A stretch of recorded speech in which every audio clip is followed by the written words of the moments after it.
My name is Gordon, 32 years old, and I never thought my own family would betray me like this. That fateful dinner at my sister Madison's house changed everything. I can still feel the cold water dripping down my face as she sneered those words at me. What she didn't know was that I came prepared for war, not reconciliation. The look on their faces when I pulled out those documents still brings me satisfaction today. Before I begin my story, let me know where you're watching from in the comments. Hit that like button and subscribe for more stories about standing up against family injustice. I was born into the Reynolds family, a name synonymous with real estate development in our city. Our family business, Reynolds Properties, has been around for 3 generations, building everything from office complexes to luxury apartments. My father, Frank, started working for my grandfather when he was just 16, learning the ropes from the ground up before taking over the company in his 30s. My mother, Diane, came from money too. Her family owned several successful restaurants across the state. They met at a charity gala, married within 6 months, and their union was as much a business merger as a marriage. Madison came first, the golden child born 7 years before me. From the moment I can remember, she was being groomed to take over Reynolds Properties. Our parents spared no expense on her education, sending her to private schools, prestigious summer camps, and eventually an Ivy League university where she double majored in business and real estate development. Her bedroom walls weren't decorated with posters of musicians or actors like other kids, but with framed certificates, academic awards, and eventually her business school diploma. By contrast, I was always the afterthought. Don't get me wrong, I had all the material comforts a kid could want, but emotional support was scarce. My father barely made it to any of my school events, and when he did, he'd spend most of the time on his phone closing deals. My mother was physically present but emotionally distant, more concerned with maintaining appearances than nurturing her son. Gordon, stand up straight. Gordon, that's not how a Reynolds behaves, Gordon. Why can't you be more like your sister? The constant comparisons to Madison were a soundtrack to my childhood. While Madison embraced the family legacy with open arms, I found myself pulling away. I developed different interests, gravitating toward finance and investment rather than property development. I loved the analytical aspects, the market trends, the way money could work for you if you understood the systems. My father saw this as a rejection of his life's work. Properties are tangible, he'd say dismissively. You can see them, touch them. This investment stuff is all smoke and mirrors. By the time I graduated from college with my finance degree, the die was cast. Madison was already a vice president at Reynolds Properties, with her own corner office and team of employees. I was expected to join the company too, despite my different educational path, but I refused. I wanted to build something of my own to prove my worth outside the family shadow. That decision created the first major rift between us. My parents couldn't understand why I'd turned down a guaranteed position in a successful company. Madison took it personally, as if my choice was a direct criticism of hers. The day I told them I'd accepted a position at a small investment firm instead, my father didn't speak to me for 3 months. The next few years were tough. While Madison's career soared at Reynolds Properties, eventually taking over as CEO when our father semi-retired, I struggled. The investment firm I joined went under during the financial crisis, and I bounced between jobs for a while trying to find my footing. Each family gathering became an exercise in humiliation with subtle and not so subtle digs at my career choices. How's the job hunt going, Gordon? My mother would ask loudly enough for everyone to hear, even during periods when I was employed. Through it all, I kept working, learning, building my knowledge and connections. 5 years ago, I finally established my own financial consulting business. It was small at first, just me working out of my apartment, but I gradually built a client base. I specialized in helping small business owners optimize their finances, establish retirement plans, and navigate tax regulations. It wasn't glamorous or hugely profitable like Reynolds Properties, but it was honest work that helped real people. The real turning point came about 8 months ago. One of my clients, a contractor who had worked on several Reynolds Properties developments, came to me with concerns about some financial irregularities he'd noticed while working with them. At first, I dismissed it as a misunderstanding or sour grapes from a disgruntled contractor, but he showed me copies of invoices and payment records that didn't add up. As a financial professional, the discrepancies were obvious to me once I saw the paperwork. That night I couldn't sleep. Part of me wanted to ignore what I'd seen to pretend the documentation had never crossed my desk. These were my family's business dealings after all, and despite our differences, I had no desire to cause them harm. But another part of me, the professional who had built his reputation on integrity and attention to detail, knew I couldn't just look away. The next morning I made the decision that would eventually lead to that fateful dinner. I would investigate quietly, discreetly, to determine if there really was something unethical happening at Reynolds Properties. If it turned out to be nothing no one would ever need to know, I'd looked into it. But if my suspicions were confirmed, I would have some difficult choices to make. I had no idea then that my investigation would uncover a decades-long pattern of fraud that would ultimately tear my family apart. And I certainly never imagined that it would culminate in my sister pouring water over my head at her dining room table while my parents applauded her actions. The investigation began innocuously enough. I started by reviewing public records of Reynolds Properties developments, cross-referencing them with tax filings and building permits that were available through public databases. Nothing seemed amiss at first glance, but something felt off about the timing of certain projects and the reported costs. I needed more information, but I had to be careful. If my family caught wind of what I was doing, they'd shut me out completely before I could determine if there was any actual wrongdoing. I decided to reach out to someone I trusted, someone with access to information I couldn't easily obtain. Bradley Turner and I had been friends since college. We'd lost touch for a few years, but reconnected at our 10-year reunion. He now worked for the Internal Revenue Service, in a division that handled tax audits for businesses. One night over drinks, I casually mentioned some general concerns about a client who suspected financial irregularities at a company they were considering investing in.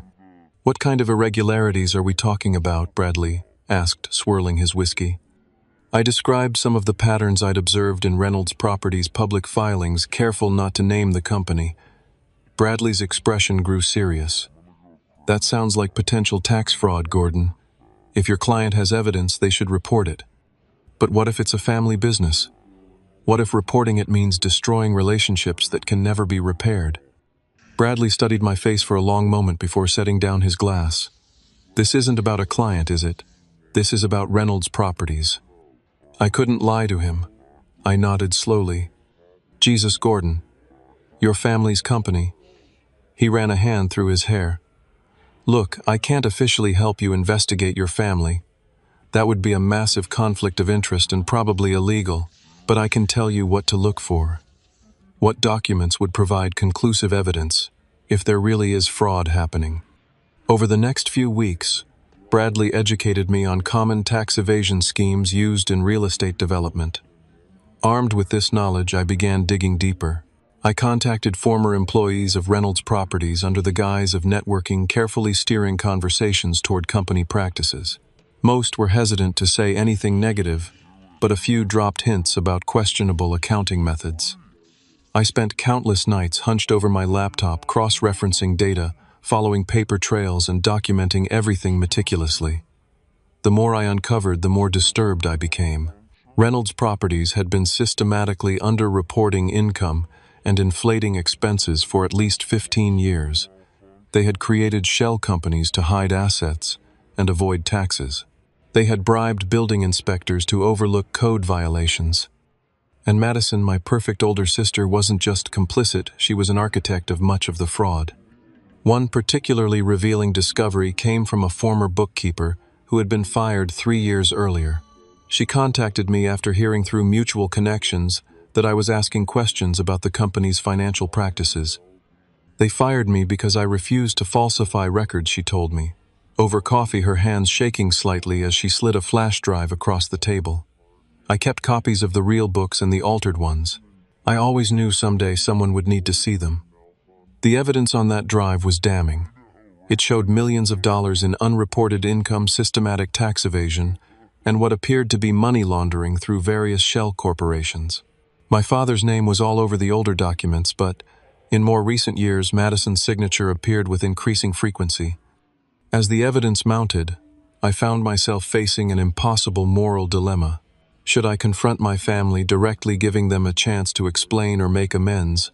Should I report what I'd found to authorities, potentially sending my parents and sister to prison? Or should I destroy the evidence and try to forget what I'd discovered? I barely slept during this period. I lost weight. Friends commented on my distracted demeanor and the dark circles under my eyes. I kept replaying memories from my childhood, searching for some justification to protect my family despite their crimes. I remembered my 8th birthday when my parents missed my party because they were closing an important deal. I remembered my high school graduation when my father spent the ceremony on his phone and left immediately afterward for a business dinner. I remembered the time I lost my job during the financial crisis and asked for a temporary loan to cover my rent, only to have my father lecture me about fiscal responsibility and suggest I move back home and work for the family company instead. I also thought about the small business owners I worked with, everyday honest people who struggled to make ends meet while paying their taxes in full. People who played by the rules and often barely scraped by, while my family lived in luxury built on fraud and deception. The turning point came when I discovered something truly unforgivable. Among the projects Reynolds Properties had developed was an apartment complex where corners had been cut on safety measures to save money. 3 years after construction, a fire broke out due to faulty wiring that hadn't been properly inspected. A young couple and their infant son died in that fire. The official investigation placed blame on the electrical subcontractor who was properly insured, saving Reynolds Properties from liability. But the documents I found showed that Madison and my father had known about the substandard materials and had pressured inspectors to overlook the violations. That night, I made my decision. I would confront my family with the evidence I had gathered. I would give them one chance to take responsibility for their actions, to make amends, to turn themselves in. If they refused, I would report everything I had found to the proper authorities. I spent another week organizing the evidence, making copies and securing the documents with my lawyer. I wrote a detailed account of everything I had discovered and sent it to myself in a sealed email scheduled to be sent to federal authorities if anything happened to me. Then I called my sister and asked if we could have a family dinner at her house. I told her I had something important to discuss with everyone. "Is everything okay, Gordon?" she asked, a note of genuine concern in her voice that made what I was about to do even harder. "Everything's fine," I lied. "I just have some news I want to share with everyone together." She suggested the following Saturday, and I agreed. As I hung up the phone, I felt a strange calm settle over me. After months of investigation and agonizing over my decision, I was finally going to act. Whatever happened at that dinner would forever change my relationship with my family, but I knew I was doing the right thing. I had no idea just how ugly that confrontation would become. Saturday arrived with an unseasonable chill in the air. I dressed carefully in a charcoal suit, professional, serious armor against what was to come. The leather briefcase containing the documents felt unusually heavy as I carried it to my car. Inside were organized files detailing 15 years of fraud, tax evasion, bribery, and cover-ups. The weight of those papers represented more than just evidence. It was the burden of betrayal, both by my family and from their perspective by me.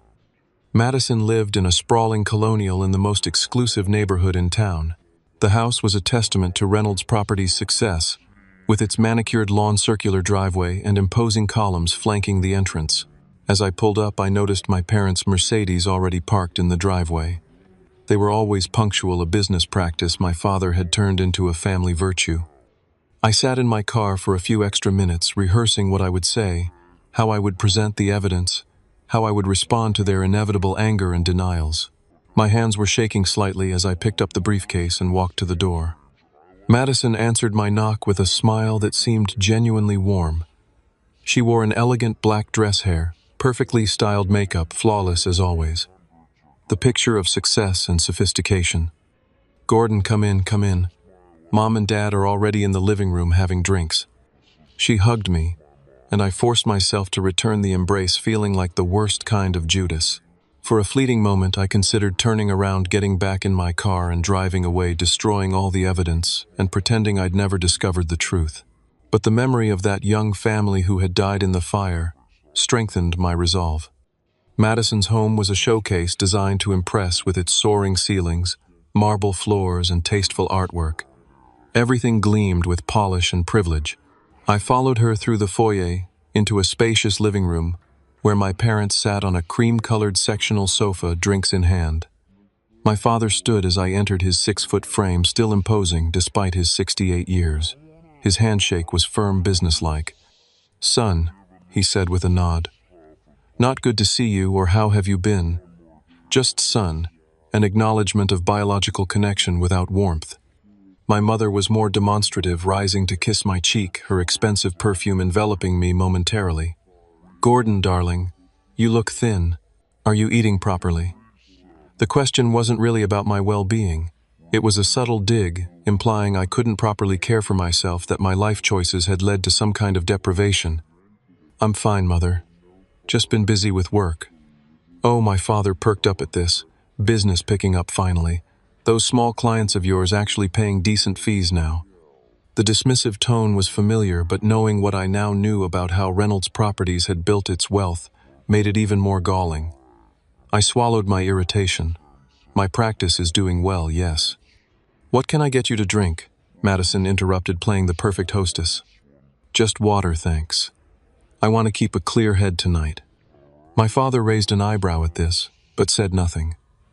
My mother filled the silence with chatter about mutual acquaintances, charity events, and the country club renovations.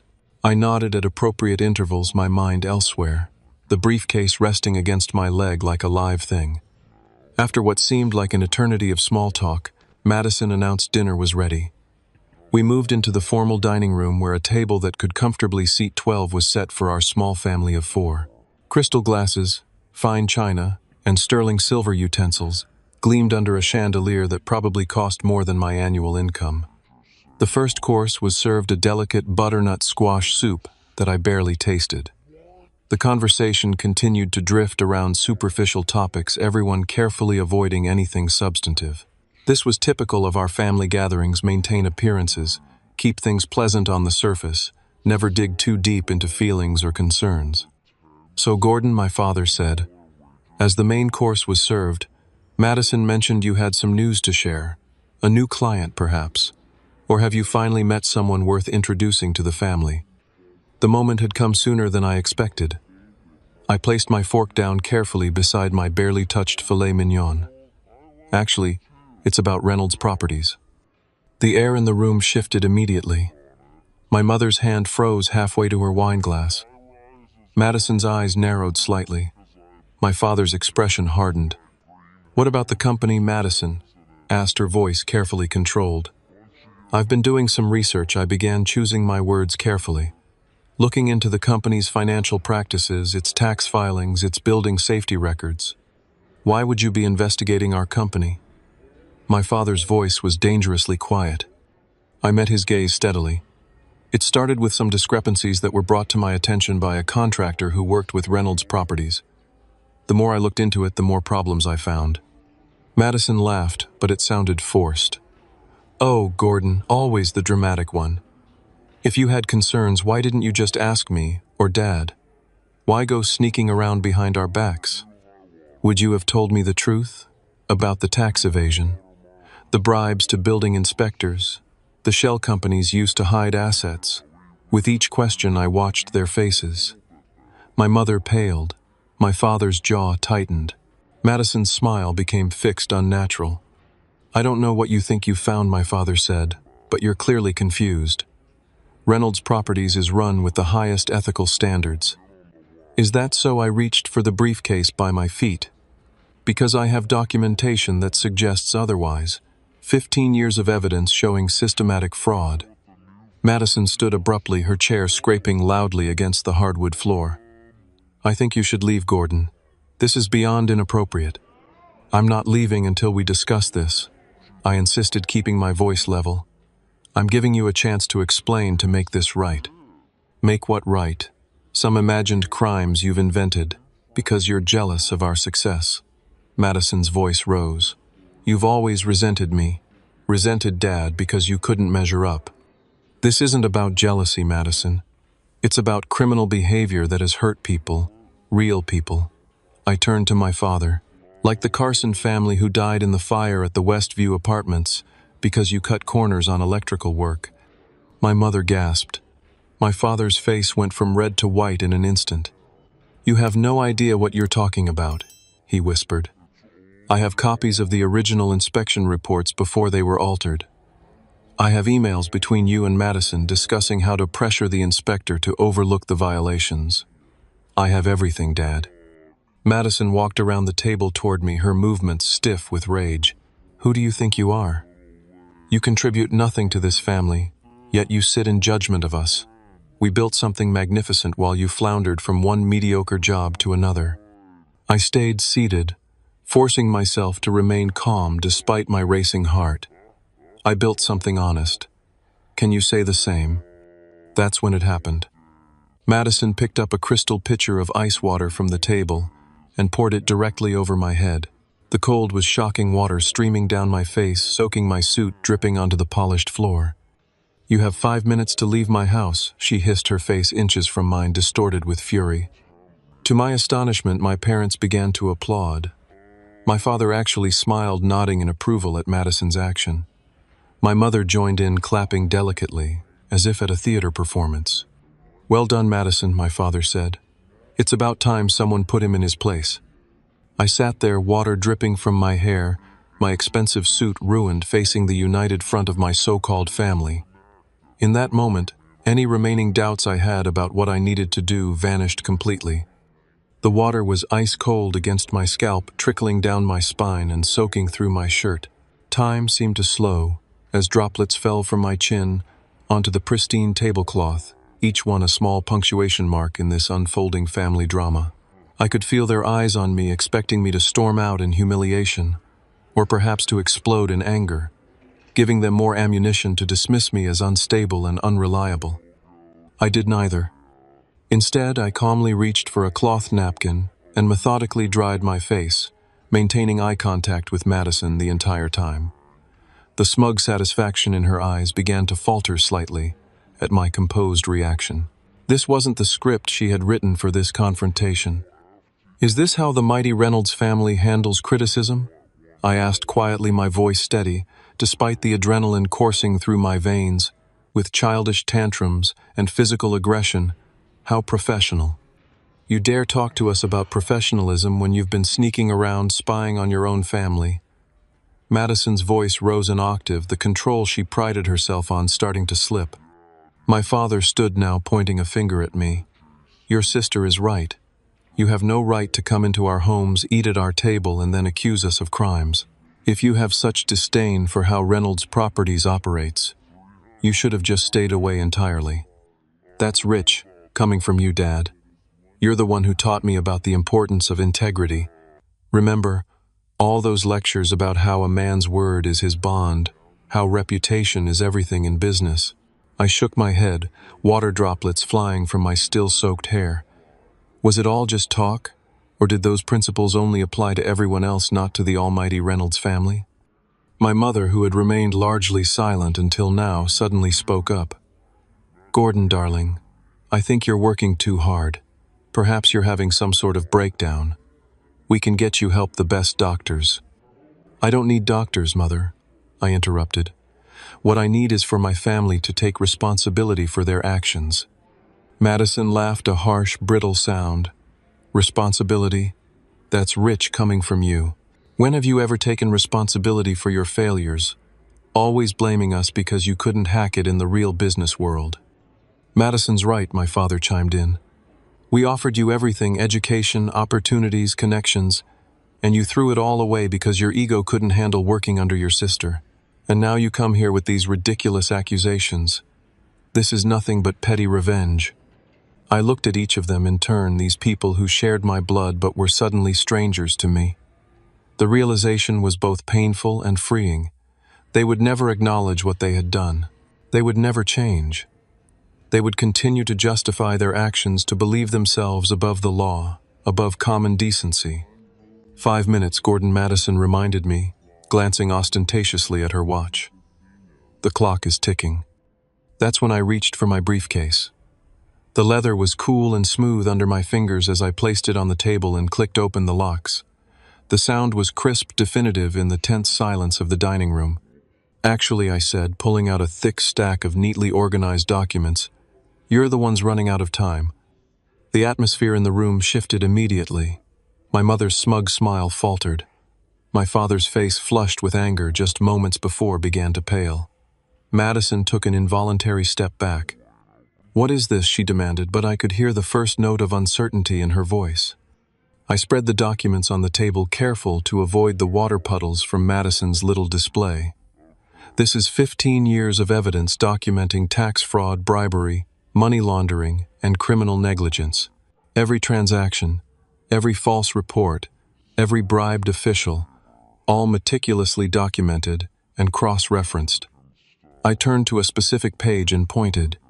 "Here's where you created a shell company to hide assets from the IRS." I flipped to another section. "Here are the real versus the reported expenses for the Riverside development, showing over $3 million in unreported income." Another page.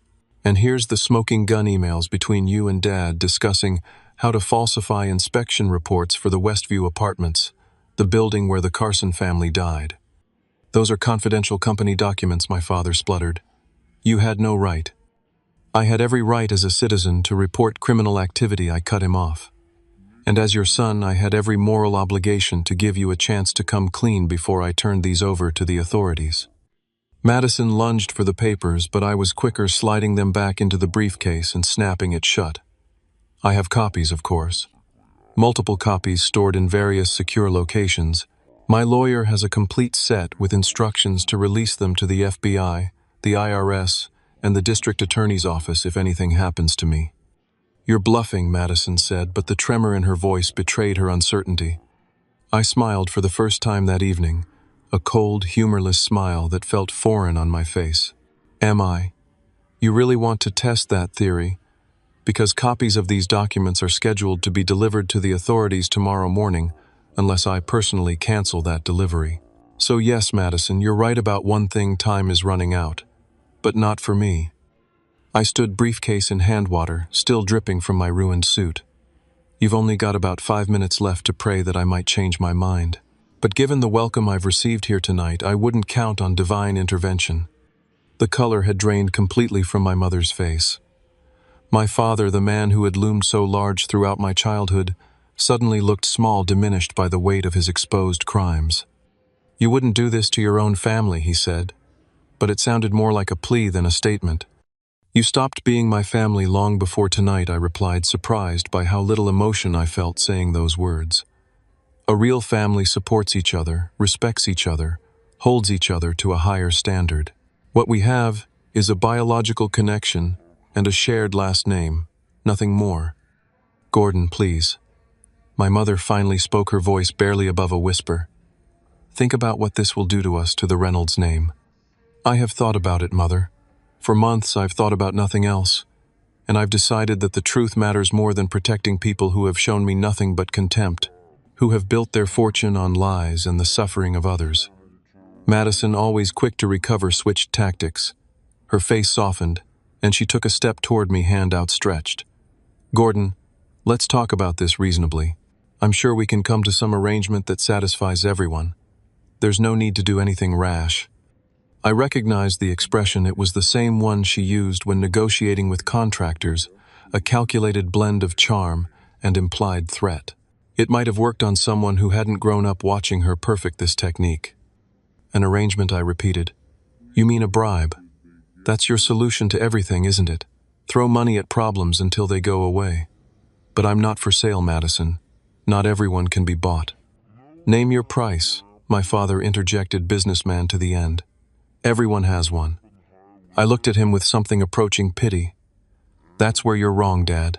Some things aren't negotiable. Integrity, justice, the truth. You taught me that once before. I realized they were just words to you, not principles you actually lived by." I checked my watch, deliberately mirroring Madison's earlier gesture. "Your 5 minutes are almost up. I'll be going now. I suggest you spend what little time you have left getting your affairs in order and contacting your lawyers. You're going to need them."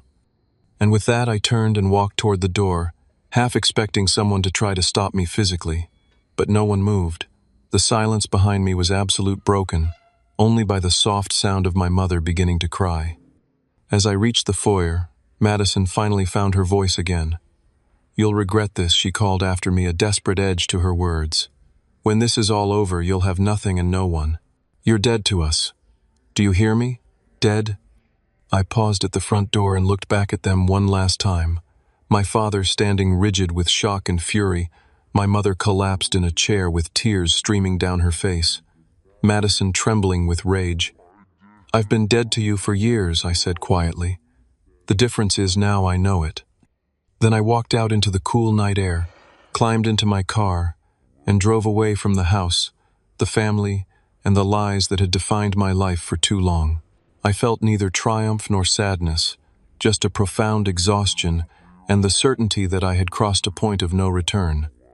Tomorrow everything would change for the Reynolds family, and for the first time in my life I would be charting my own course, unburdened by their expectations and untainted by their corruption.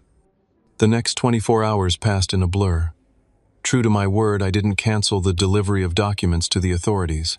By 9 o'clock the following morning, copies of everything I had collected were in the hands of the FBI, the IRS Criminal Investigation Division, and the District Attorney's Office. I had spent the night in a hotel, my phone turned off, isolating myself from the inevitable backlash. When I finally turned my phone back on around noon, it exploded with notifications.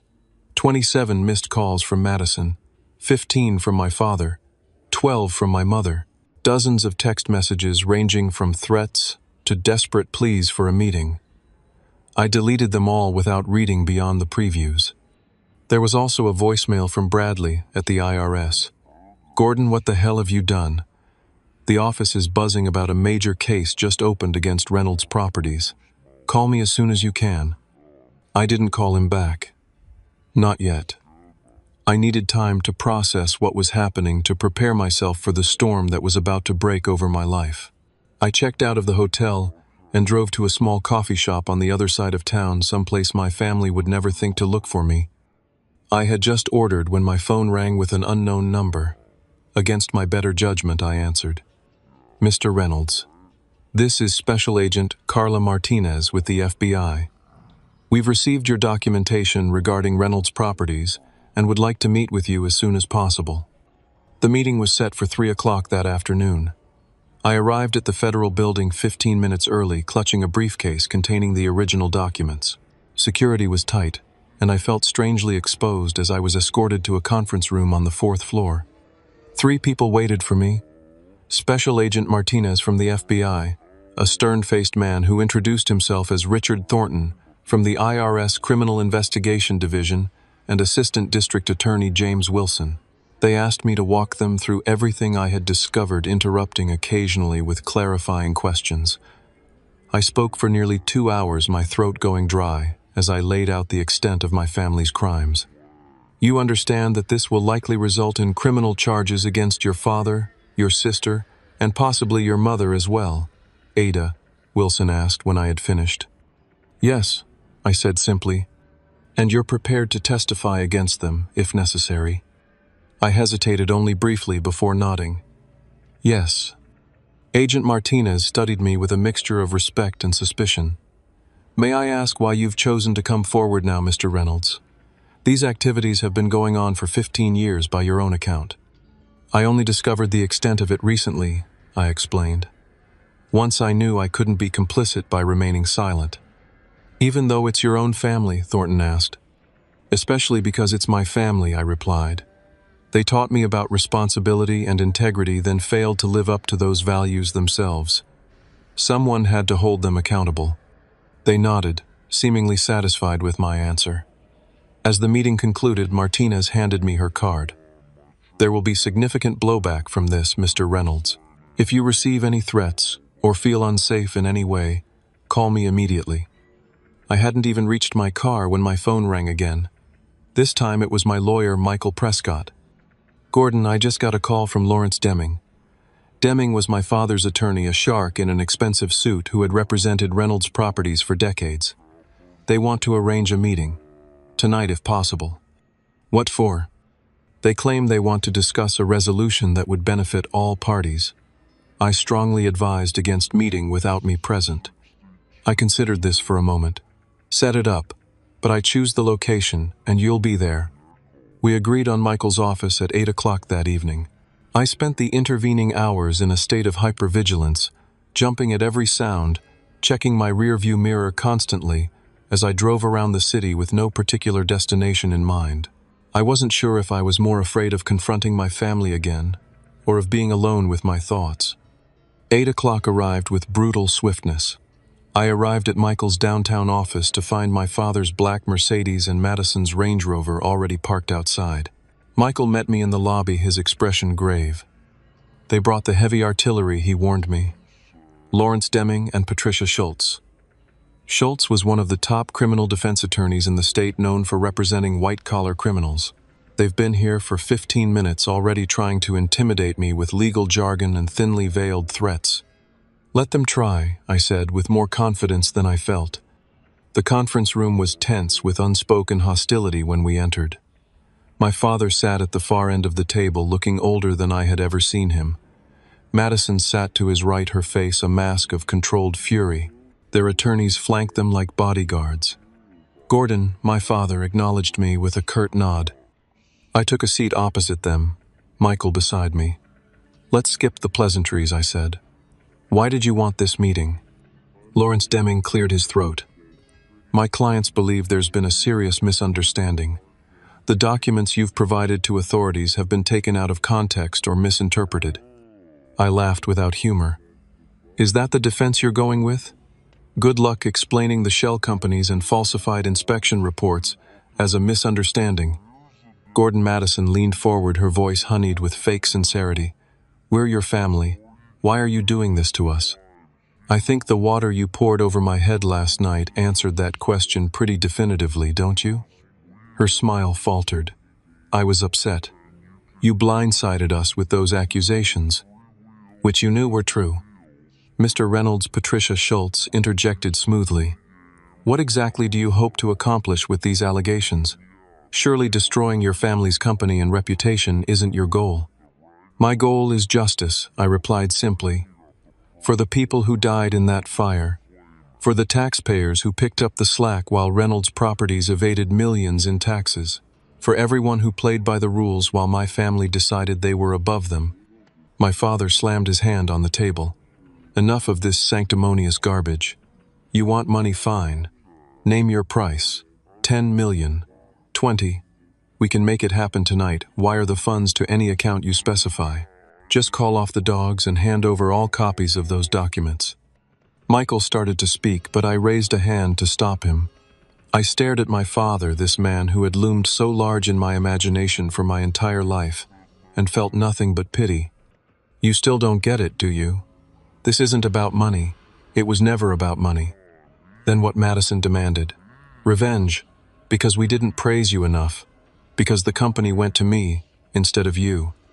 It's about doing the right thing, I said quietly, something that seems to be a foreign concept in this family. The right thing, my father scoffed. Do you have any idea what you've done? The company will be destroyed.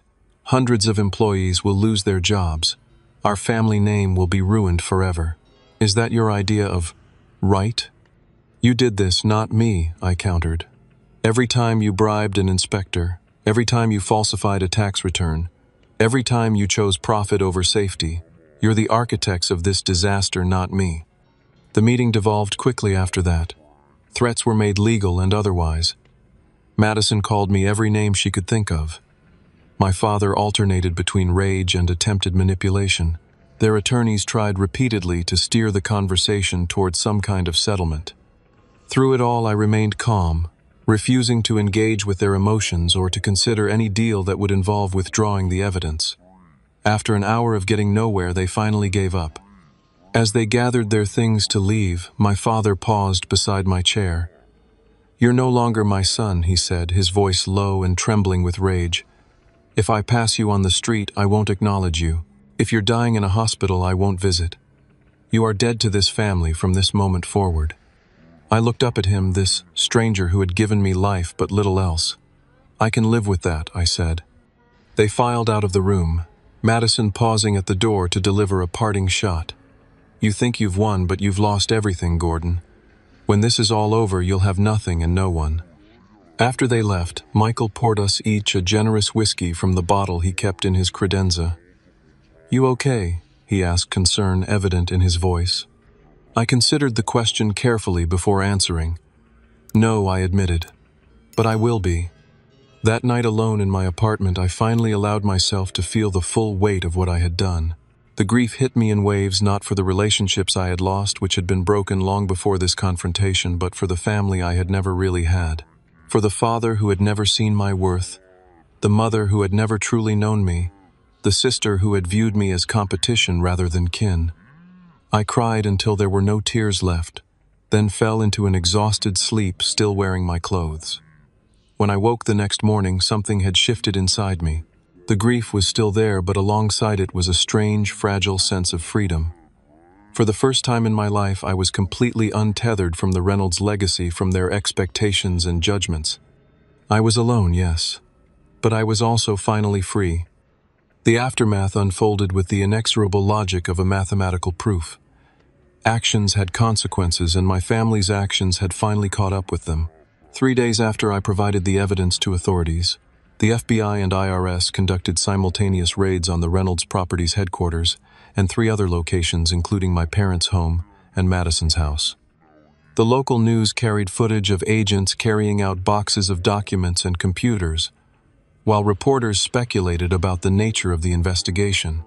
By the end of the week, formal charges had been filed against my father, Madison, and 2 other executives at the company.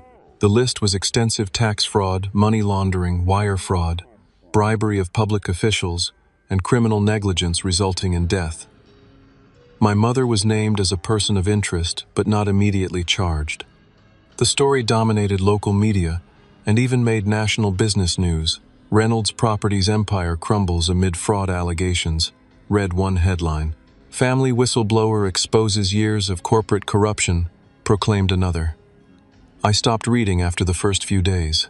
The satisfaction I had anticipated feeling never materialized, replaced instead by a hollow ache and the constant nagging question, had I done the right thing?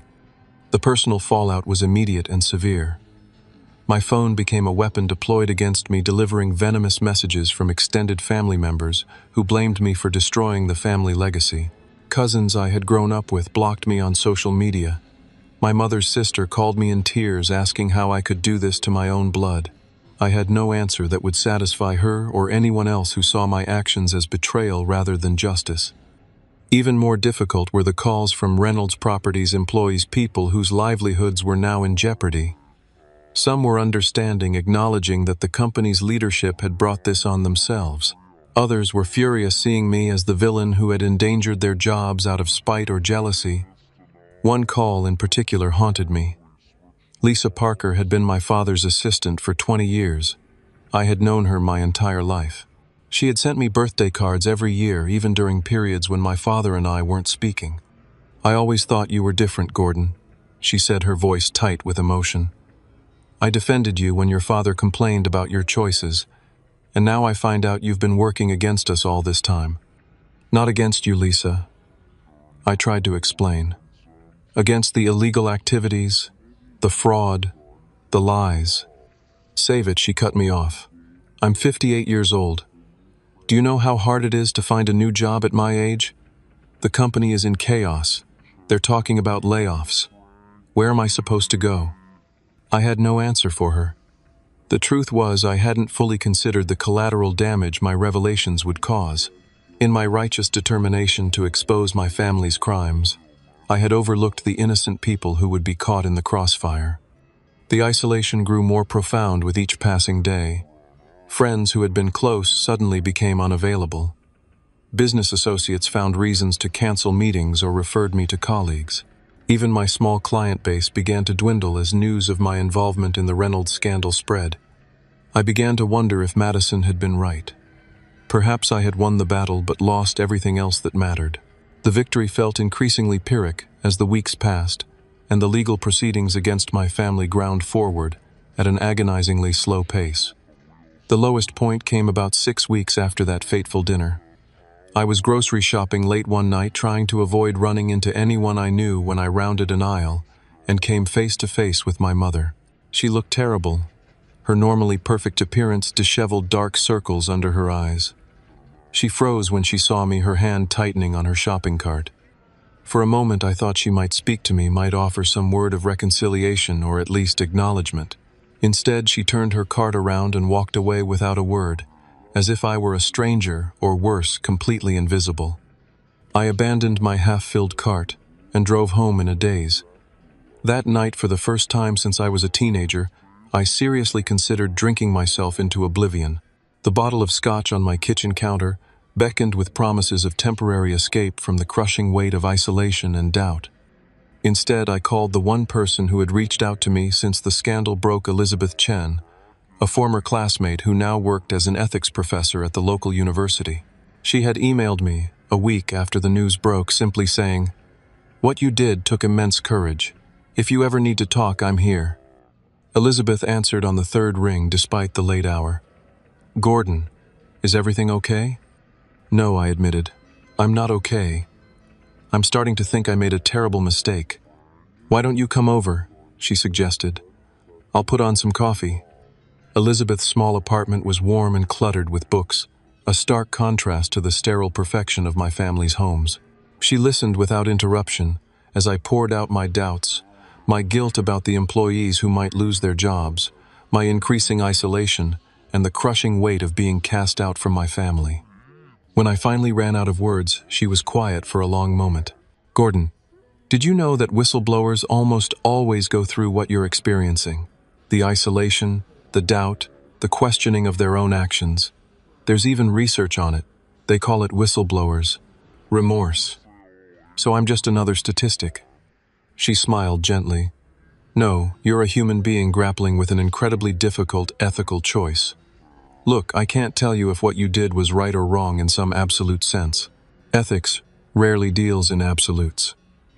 But I can tell you this: you acted according to your principles at great personal cost. There's moral courage in that, regardless of the outcome. What about the people who might lose their jobs? The ones who did nothing wrong? That's a legitimate concern," she acknowledged. "But consider this: those jobs were built on fraud. The company's success, its very existence in its current form, was based on criminal activity. If Reynolds Properties had played by the rules all along, who knows how many of those jobs would actually exist?" It wasn't a perfect answer, but it helped. Over the following weeks, I found myself at Elizabeth's apartment, frequently, sometimes talking for hours, sometimes just sitting in companionable silence as we both worked on our laptops. She became my anchor in a world that had suddenly become unrecognizable. 3 months after the scandal broke, my father and Madison were formally indicted on multiple federal charges. Their trial was set for the following year. The local paper ran a front-page story featuring side-by-side photos of them leaving the courthouse after their arraignment, their faces grim, flanked by their attorneys. That same day, I received a letter from a woman named Teresa Carson. The name was immediately familiar. Carson was the surname of the family who had died in the apartment fire. Teresa was the mother of Robert Carson, who had perished alongside his wife Jennifer and their 6-month-old son Michael. The letter was handwritten on simple stationery. "Dear Mr. Reynolds," it began, "I wanted to thank you personally for your courage in coming forward with the truth about my son's death. For 3 years, I've lived with the official explanation that blamed the electrical contractor. I never fully believed it, but I had no way to prove otherwise. Thanks to you, the truth is finally coming to light. While nothing can bring back Robert, Jennifer, and little Michael, knowing that those responsible will face justice brings me some measure of peace. Your actions cost you your family, but please know that they have provided closure for mine. With deepest gratitude, Teresa Carson." I read the letter 3 times, tears blurring my vision. I had not expected this validation, this confirmation that despite all the personal cost, my actions had mattered to someone who truly deserved justice. I folded the letter carefully and placed it in my desk drawer. That night I slept soundly for the first time in months. The healing wasn't immediate or linear. There were still days when the doubt and loneliness threatened to overwhelm me, But slowly, incrementally, I began to rebuild my life. I found a new apartment in a different part of town. I focused on rebuilding my financial consulting business, starting with small clients who either didn't know or didn't care about my connection to the Reynolds scandal. Elizabeth remained a steadfast friend, and eventually became more than that. Her perspective as an ethics professor helped me process what had happened and find meaning in the painful choices I had made. She never tried to minimize the loss of my family, but helped me see that relationships built on lies and manipulation weren't true connections to begin with. 6 months after the indictments, an unexpected call came from Bradley, my friend at the IRS, who had helped me understand what to look for in the Reynolds properties records. "Gordon, I wasn't sure if you'd take my call," he began awkwardly. "Why wouldn't I?" "Well, I haven't exactly been in touch since everything went down. I should have reached out sooner." "You were in a difficult position professionally," I acknowledged. "I understand. That's generous of you. Listen, I'm calling because there's something you should know. The Carson case. The family that died in the fire. The prosecutor is considering bringing manslaughter charges against your father and sister based on the evidence you provided." The news hit me like a physical blow. Fraud and tax evasion were one thing. Manslaughter was something else entirely. Despite everything, the thought of my father and Madison potentially going to prison for years, possibly decades, was difficult to process. "Are you okay?" Bradley asked, after my prolonged silence. "I don't know," I answered honestly. "I wanted justice, but they're still your family," he finished for me. "It's okay to have complicated feelings about this, Gordon. It would be weird if you didn't." After that call, I made a decision that surprised even me. I contacted the district attorney's office and requested a meeting with Madison at the courthouse before her next hearing. I wasn't sure she would agree to see me, but 3 days later I found myself in a small conference room waiting for her to arrive. When she entered, escorted by a court officer, I barely recognized her. The perfectly polished Madison was gone, replaced by someone who looked both older and somehow diminished. She wore no makeup, and her designer clothes had been replaced by a simple blouse and slacks that looked like they'd been chosen for a jury rather than for style. "You wanted to see me," she said, flatly, taking the seat across from me. "Why?" I had rehearsed what I wanted to say, but facing her now, the words evaporated. "I heard they might bring manslaughter charges," I finally managed. "And you came to gloat." Her voice was bitter, but lacked the cutting edge I remembered. "No. I came to ask if there's anything I can do." She stared at me in disbelief. "You're the reason I'm facing these charges in the first place, and now you want to help. That's rich even for you, Gordon." "I didn't want this," I said quietly. "I wanted the truth to come out. I wanted accountability. But I never wanted—" "Save it," she interrupted. "You knew exactly what would happen when you handed over those documents. Don't pretend otherwise." Perhaps she was right. Perhaps, on some level, I had known where this would lead, even if I hadn't fully admitted it to myself. "How's Mom?" I asked, changing the subject. Something flickered across Madison's face. Pain, perhaps, or worry. "Not good. She's drinking too much. Barely leaves the house. Dad's lawyer thinks the prosecutors might offer her immunity to testify against Dad, but she refuses to even discuss it. And Dad—" Madison's expression hardened. "Like you care. He's a shadow of himself, if you must know. His health is failing. The stress of all this." She trailed off, then fixed me with an accusing stare. "Are you satisfied now? Is this the justice you wanted?" I met her gaze steadily. "No, this isn't what I wanted. But it's what your actions, all of your actions, made inevitable." She looked away, and for a brief moment I thought I saw the first glimmer of recognition of acceptance, that she bore responsibility for where she now found herself. But it passed quickly, replaced by the defensive anger I knew so well. "Time's up," the court officer announced from the doorway. Madison stood. "Don't come back, Gordon. There's nothing left to say between us." As she turned to leave, I spoke one last time. "Madison, despite everything, I hope someday you can understand why I did what I did." She paused at the door but didn't turn around. "Someday maybe, but not today." And with that she was gone, leaving me alone with the echoing silence and the complicated grief of a family irrevocably broken.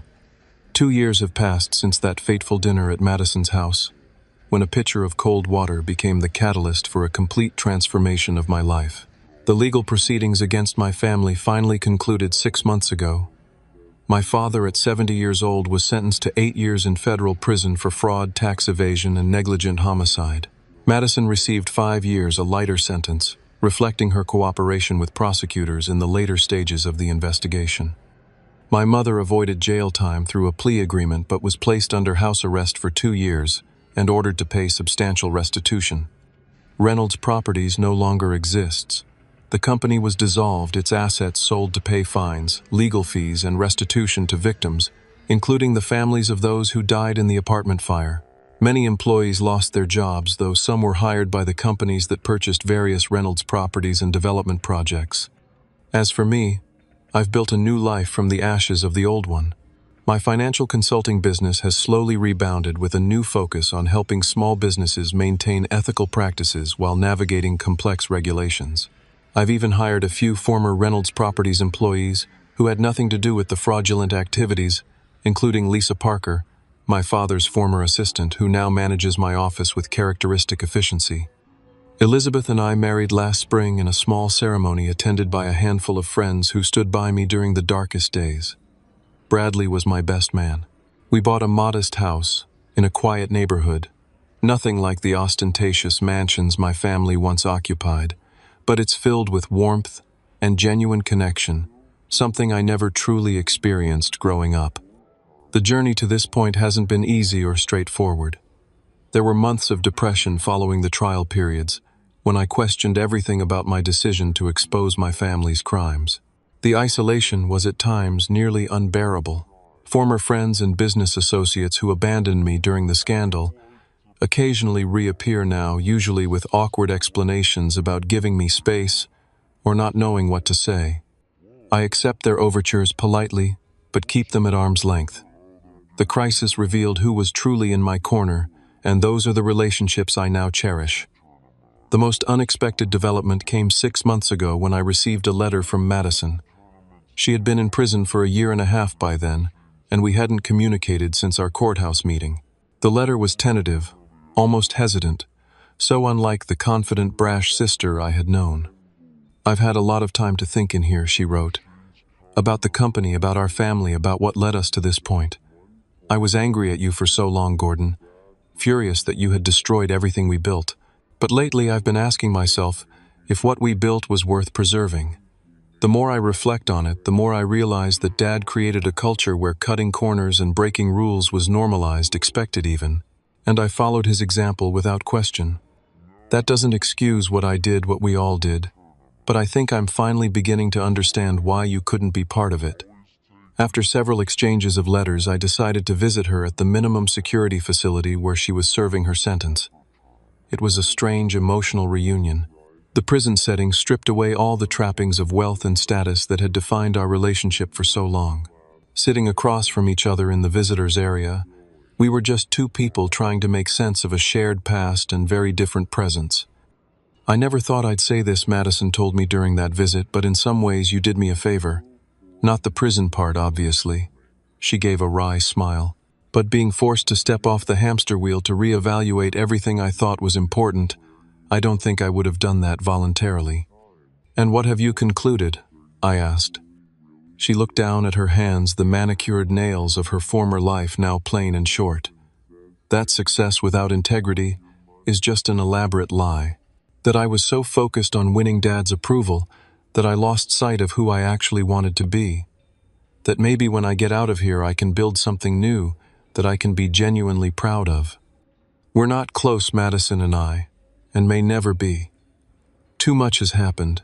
Too many harsh words exchanged, too much damage done on both sides. But there's a fragile bridge being built between us now, brick by careful brick. It's not forgiveness exactly, not yet, but perhaps a mutual recognition that we were both products of a dysfunctional family system that valued appearance over substance, achievement over ethics. My father is a different story. He has refused all my attempts at communication, returning my letters unopened. According to Madison, he remains convinced that I betrayed the family out of jealousy and spite unable or unwilling to acknowledge the real reasons behind my actions. His health has deteriorated in prison, and Madison believes he may not serve his full sentence. Part of me hopes for a reconciliation before it's too late, but I've accepted that it may never come. My mother calls occasionally, usually when she's had too much to drink. Our conversations are stilted, superficial. She flits between blaming me for destroying the family and imploring me to visit, seemingly unable to decide if I'm villain or victim in her narrative. I maintain contact out of a sense of duty rather than connection, aware that she too is grappling with the collapse of everything she believed in. The most profound lesson I've learned through all of this is about the nature of family itself. For most of my life, I defined family narrowly, as the people who shared my DNA and my last name. I measured my worth by their approval and acceptance, even as their actions demonstrated values contrary to my own. The crisis forced me to reimagine what family truly means. Family, I've come to believe, is not an accident of birth, but a community of choice. It's built on mutual respect, shared values, and genuine care for one another's well-being. Elizabeth Bradley and the handful of friends who stood by me during the darkest days have become my real family. The bonds we've formed aren't based on obligation or shared history, but on authentic connection and chosen loyalty. I've also learned about the heavy price of integrity and the complex nature of justice. Doing the right thing rarely feels triumphant in the moment. More often, it's painful, messy, and full of unexpected consequences. The black and white certainty I felt when I first uncovered my family's crimes has given way to a more nuanced understanding of human fallibility, including my own. There are still nights when I lie awake, questioning whether I could have found another way, whether the collateral damage could have been minimized. But then I remember Teresa Carson's letter, thanking me for bringing closure to her family's tragedy. I think of the small business owners who were forced to compete against Reynolds Properties' fraudulent advantages. I recall the employees who were unwittingly made complicit in illegal activities. And I know that despite all it cost me personally, shining a light on the truth was the only choice I could have made and still lived with myself. Last month, I launched a nonprofit foundation aimed at supporting whistleblowers who expose corporate malfeasance. Using a portion of the reward I received from the IRS whistleblower program, something I never anticipated when I first came forward.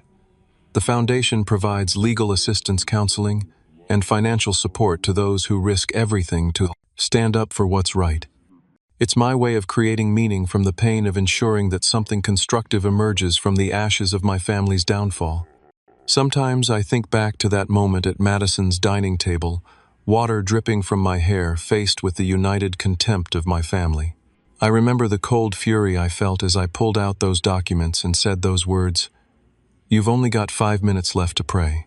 In that moment, I was motivated partly by righteousness, but also by hurt and anger at years of dismissal and emotional neglect. The journey since then has taught me that justice without compassion can become another form of violence. That standing firm for truth doesn't require hardening your heart. That even in the midst of holding people accountable for their actions, there must be room for redemption and healing. I don't know what the future holds for my biological family. Madison will be released in 3 years, facing the daunting task of rebuilding a life with a felony record and a notorious last name. My father may never leave prison. My mother continues her solitary existence in what remains of our family home, a shadow of her former self. The Reynolds legacy built over 3 generations has crumbled to dust. Yet from that dust, new possibilities have emerged. Not just for me, but perhaps even for Madison, who seems genuinely committed to charting a different course when she returns to society. The truth, painful as it was, created space for authentic growth and connection that would never have been possible within the elaborate lie that was our family business. If there's one thing I want you to take from my story, it's this: true integrity often comes at a high price, but the cost of compromising your values is ultimately far greater. The hardest choices, the ones that pit your principles against your personal connections, your ethical code against your comfort, are the ones that define who you really are. And sometimes losing everything you thought mattered is the only way to discover what truly does. What difficult choice have you faced that tested your integrity? Have you ever had to stand alone for what you believed was right? Share your experiences in the comments below. And if my story resonated with you, please like, subscribe, and share it with someone who might need to hear that they're not alone in their ethical struggles. Thank you for listening, and remember, the path of integrity may be lonely at times, but it's the only one that leads to true freedom.